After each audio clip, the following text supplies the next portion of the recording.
Gaur bertan, Euskal Autonomi Erkidegoko udalek aurten hartatu gabeko diren gizarte larrialietarako laguntzak ordaintzeko aurrekontuetatik 10 milioi euro jarri beharko dituztela berriarekin gozaldu dugu.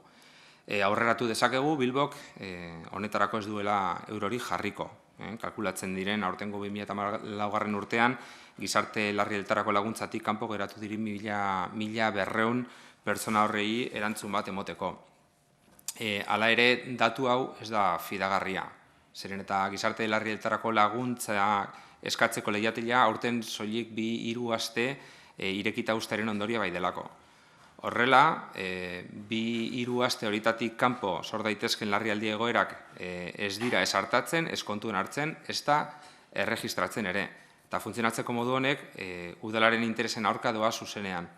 Eusko Jaurlaritzak diru laguntza hauek ordaintzeko partidak udalez udal banatzerakoan hainbat irizpideen arabera egiten du. Eta horietako bat da jasotako diru laguntzen eskaera. Orduan, urtean zehar leihatila hori izarratuta eukitzen badozu, urtean ez dozu 2-3 aste horietatik kanpo sor daitezken larrialdi egoerei aurre egiten. Orduan, gure ustetan, Bilboko udalak ukatzen ari dio diru bat Eusko Jaurlaritzak eskaintzen duena.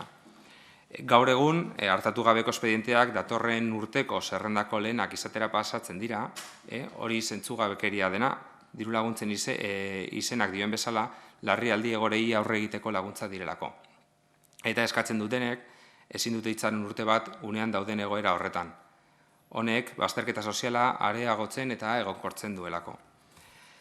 Aurretik aipatutako gauza guztiengatik, datorren udalbatzara eramango dugun proposamena aurkeztera gatoz gaur, eta horretan 2004 urtean jasotako gizarte larrialietarako laguntzarako eskari guztiak erantzuteko beharrezkoak diren diru partidak berma ditzala eskatuko zaio udal gobernuari. Bestetik, aurreko astean, udalak duen gizarte laguntzen ikuskaritzarako eta kontrolatzeko proiektuarekin jarraipenaren arira eginiko prentsaurreko batean, gizarte ekintza saileko zinegotzia den Juan Felix Madariagaren hitzak baloratu nahi ditugu. Oso kezkatuta gaude, ematen ari den mezuarekin eta irudiarekin. Horrekin, laguntza jasotzen dituzten pertsonak begipuntuaren sedean jartzeaz gain eskatzeko beldurra inposatzen dute. Desenplegua gogor jodu langileriarengan eta diru laguntzak eskatzeko eskubidea zigortu eta jasarri baino errespetua eta laguntza eskaini behar zaie. Horrelako PNV eta PPren mezuak elkarbizitzan ez dute batere laguntzen, ez hirian, ez auzoetan hain zuzen. Mezu hauek zurrumurren aurkako kanpainak esertan lagatzen dabe eta era berean erakusten dabe argiki sailen arteko koordinazio eta koherentzia eza. Hala ere, aurreko asteko hitzek ez dira gaurko kontua. PNVek ez du bere diskurtsoa gogortu PPren presioagatik soilik. Hitz horrek urtean izandako jarrerari erantzuten dabela. Gauzak horrela, aski dela esateko momentu da.